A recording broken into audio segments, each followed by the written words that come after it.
It's learning time, sweethearts. We don't have time to film a TikTok. We have big goals, we have big dreams, and we only have 2024 to get them done, so we need to hustle. Hey friends, my name is Julia, and today we're gonna talk about how to achieve your goals for 2024. Now, if you clicked on this and you are like, okay, this is just a rando on the internet, you're not wrong. But what I can tell you is that even a light implementation of the method I'm gonna show you in this video today is I've gotten my dream job, I've gone on my dream trips, I've gotten my dream degree, and yeah, there are constantly gonna be ups and downs. That is completely life, but I feel like overall I've been able to not only keep a lot of doors open but actually achieve a lot of things that I'm very, very proud of as a person through this exact process. We're gonna focus on methods, tips, and practical application because I know there's enough fluffy videos out there on YouTube. But I want to show you how to get to that point, and so that's what we're really gonna focus on today. Okay, so let's start off with why you're even here, right? If you clicked on this video, I know that there is something that you want to achieve in 2024. It might not be clear, it might not be the most concrete goal right now, but there is something that you intrinsically want to achieve, which is exactly what you need to get this process started. If you're anything like me and you're a multi-passionate, you probably are also on the side of TikTok, Instagram, whatever social media platform you consume that is all about vision boards, goal setting, journaling, reflections, productivity, all of those things, right? But there is one thing that holds all those desires together and makes them actual reality, and that is an action plan. So today I'm going to show you how to build a foolproof action plan that is also going to help you out even when you hit those walls of overwhelm, when you're like, I don't know what I'm doing with my life, I'm a 20-something, whatever that is for you, that feeling, we are going to overcome it. Because the worst case scenario is you get to February, whenever that sort of New Year's resolution drop-off happens in your life, and you spend the rest of the year feeling like crap about yourself, and you deserve so much more than that. So we're gonna go ahead and jump into the most important part of this. I encourage you to go through these steps with me. If you want to come back to this video at a later point,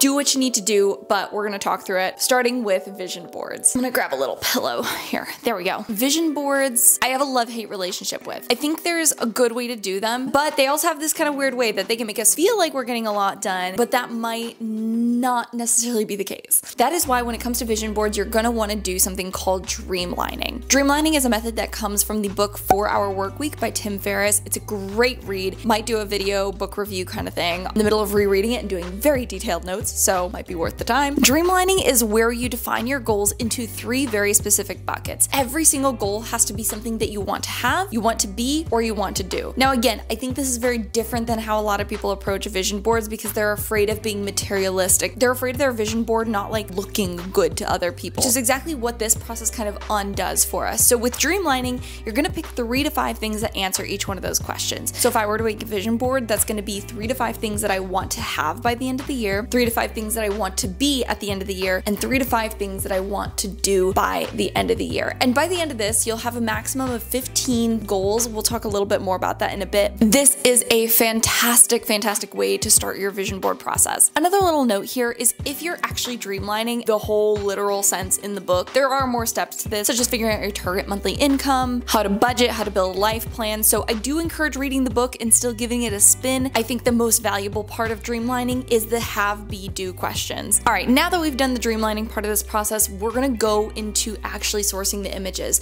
There's a couple of ways to do this, and I like to use a mix of all 3.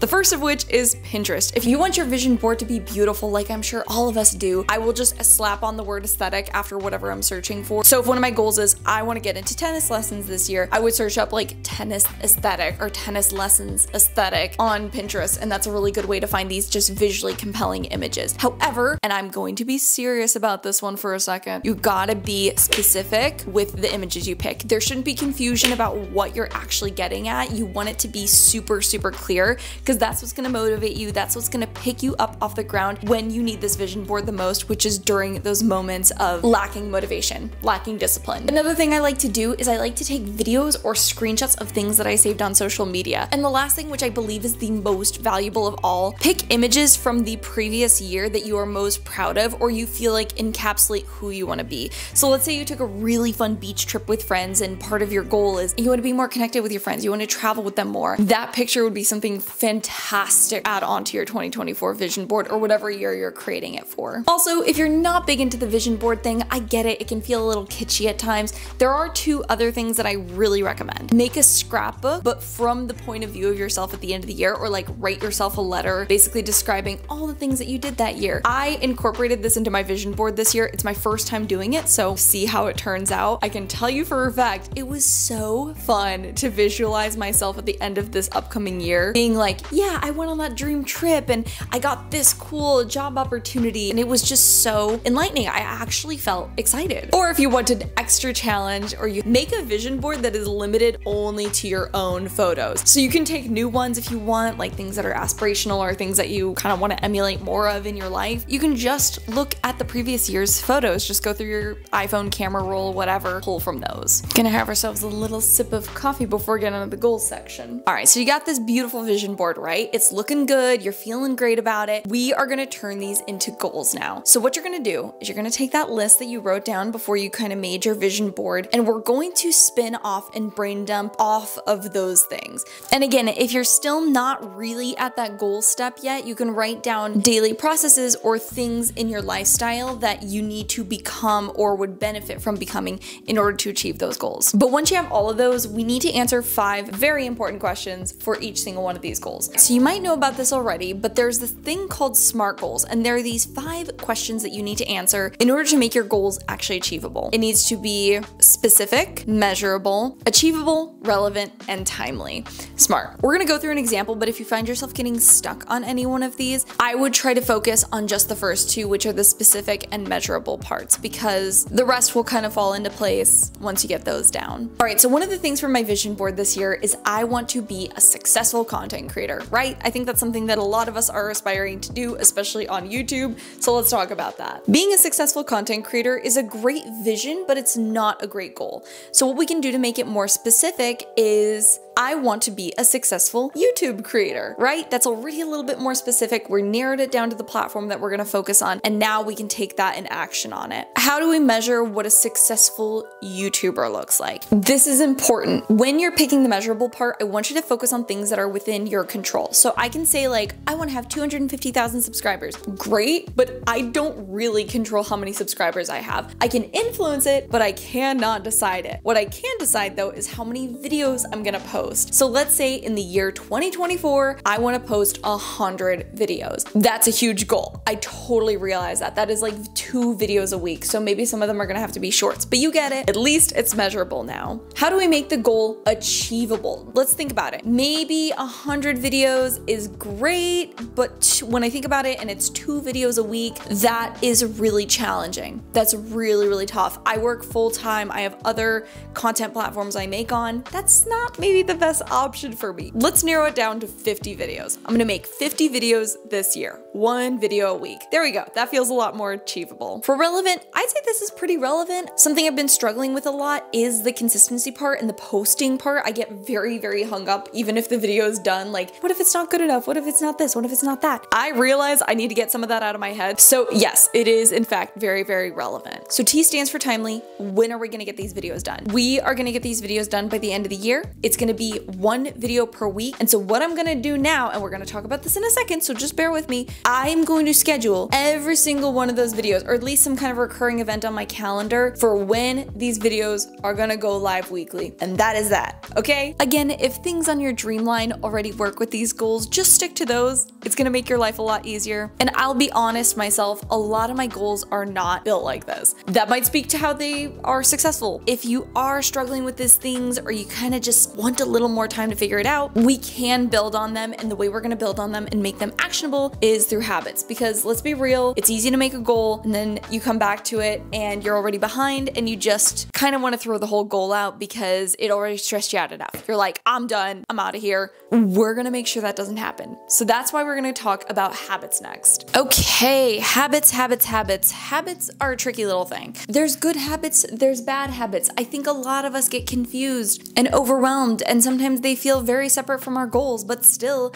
when you aren't achieving a goal, it's not the goal so much, but it's that you don't have the lifestyle to achieve that goal that is actually frustrating you. Think about it for a second. Habits are how you put your goals into autopilot. And since I have adopted this belief, let me tell you, my likelihood of of making habits happen has gone up significantly. So looking at your goals list, here's what we're gonna do. So I think all of us have this idea of habits that we should adopt, or we watch content creators that seem to have these perfect routines. But the truth of the matter is, when we try them in our own lives, they're a little bit harder, yeah? Like, it's a little harder to execute them. So instead, I'm gonna give you guys my method for building routines. This is called the DWM method. You're gonna come up with a daily, a weekly, and a monthly habit for every single one of your goals. You're going to schedule it into your calendar so that it is not only appearing in your life often, but you can go into autopilot. I want you to not even have to think about your goals, okay? I want you to look at your vision board and think that is perfectly attainable, even if it is the craziest thing that anybody has laid eyes upon. But okay,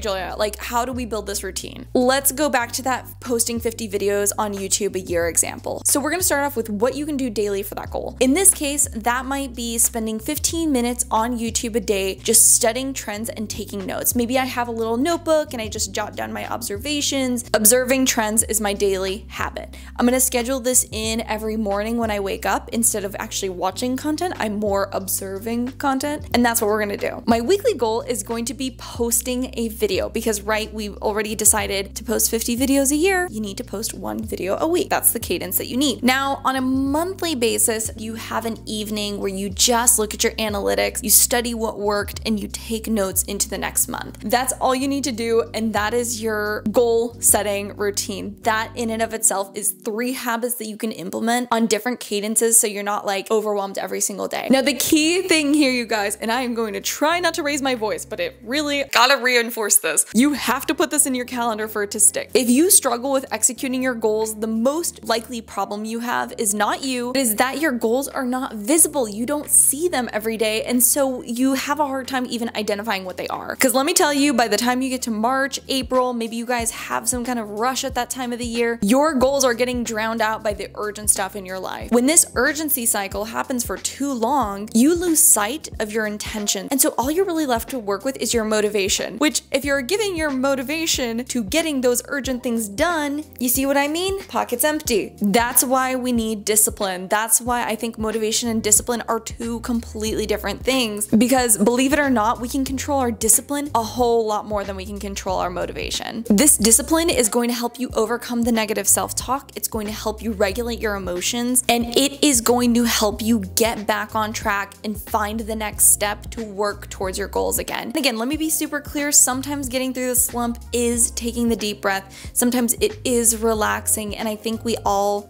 owe ourselves more time to listening to our body and minds for that. But I'm talking about specifically when you have that energy, but maybe you're just feeling burnt out or confused or dazed out, or you just don't really remember why you set your goals in the first place. Let's actually talk about discipline and motivation for a second, because I think this is something that I learned way too late in life. The 2 biggest things that my friends have come to me for in the last year is that they don't have enough time and they don't have enough energy to pursue their goals. Samesies. Not feeling like you have those things in and of itself is an instant motivation killer, and I think we all know that. Things that give us motivation are respecting ourselves, respecting our time, respecting the commitments that we make to ourselves, trusting yourself to make time for things. However, if we're in a phase where that's not possible, like we're going through some mental health struggles, or there's something going on in our personal lives, or we're just not in a creative window, your motivation is gone. And so this is why we really need that discipline.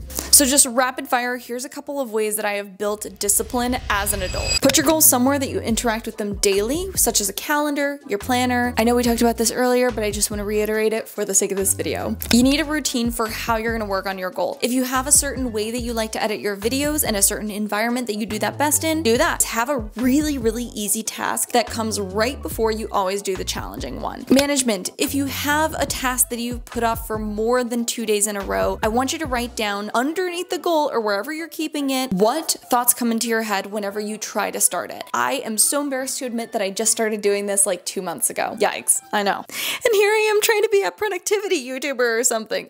Deadlines. I don't know what number I'm on. I think 4, 5, you gotta. Deadlines. Set mini deadlines, even if they're not necessary, to build trust within yourself. Number 5, I think, reward yourself. Don't turn down social things just because you feel like you should work on something. Only turn it down when you actually have something to work on and it is scheduled into your calendar and you really don't have the flexibility to move it. I got so excited my camera died. Do not withhold your human needs to get your passions done. I promise you they will be there and you will have the energy to do them. Do not restrain yourself from food, water, sleep, whatever you freaking need. Take care of yourself. And instead, what I would actually do is make sure you have an abundance of what you need before you start working and getting into that flow state, because that's gonna help you be way more sustainable. That's gonna help you maintain your energy all the way through. And I promise this has been a huge game changer in my own life as somebody who forgets to do the little things like filling up the water bottle before I go to work, or not finishing my coffee so it's cold on my desk before I start filming. Okay, now we need an action plan. All right, sorry, my back is hurting. I'm gonna put the pillow back.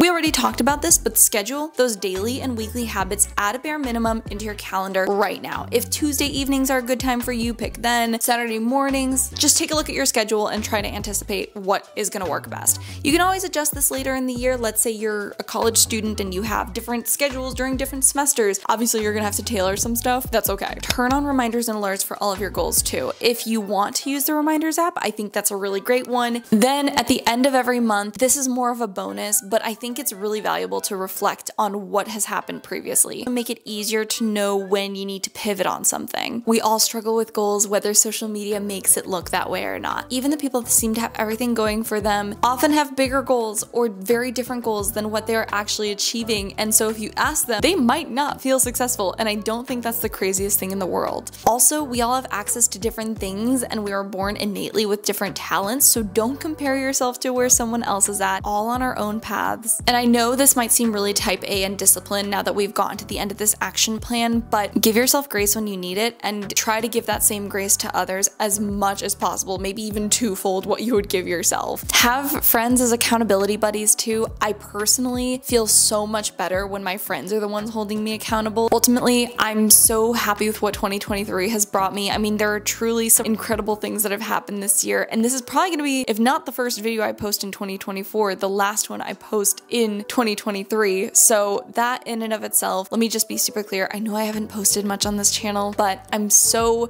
grateful for every single one of you that has taken the time to watch something I've made. I really enjoy filmmaking. I really enjoy these kind of videos. And sometimes I feel a little aimless, a little lost on social media, but at the end of the day, there's just so much that inspires me on this platform, especially YouTube. I just want to give you guys my gratitude. I hope you have a beautiful start to the new year. I hope you stay safe, healthy, find abundance in all things, and I'll see you guys a lot more in 2024. See ya! Bye-bye!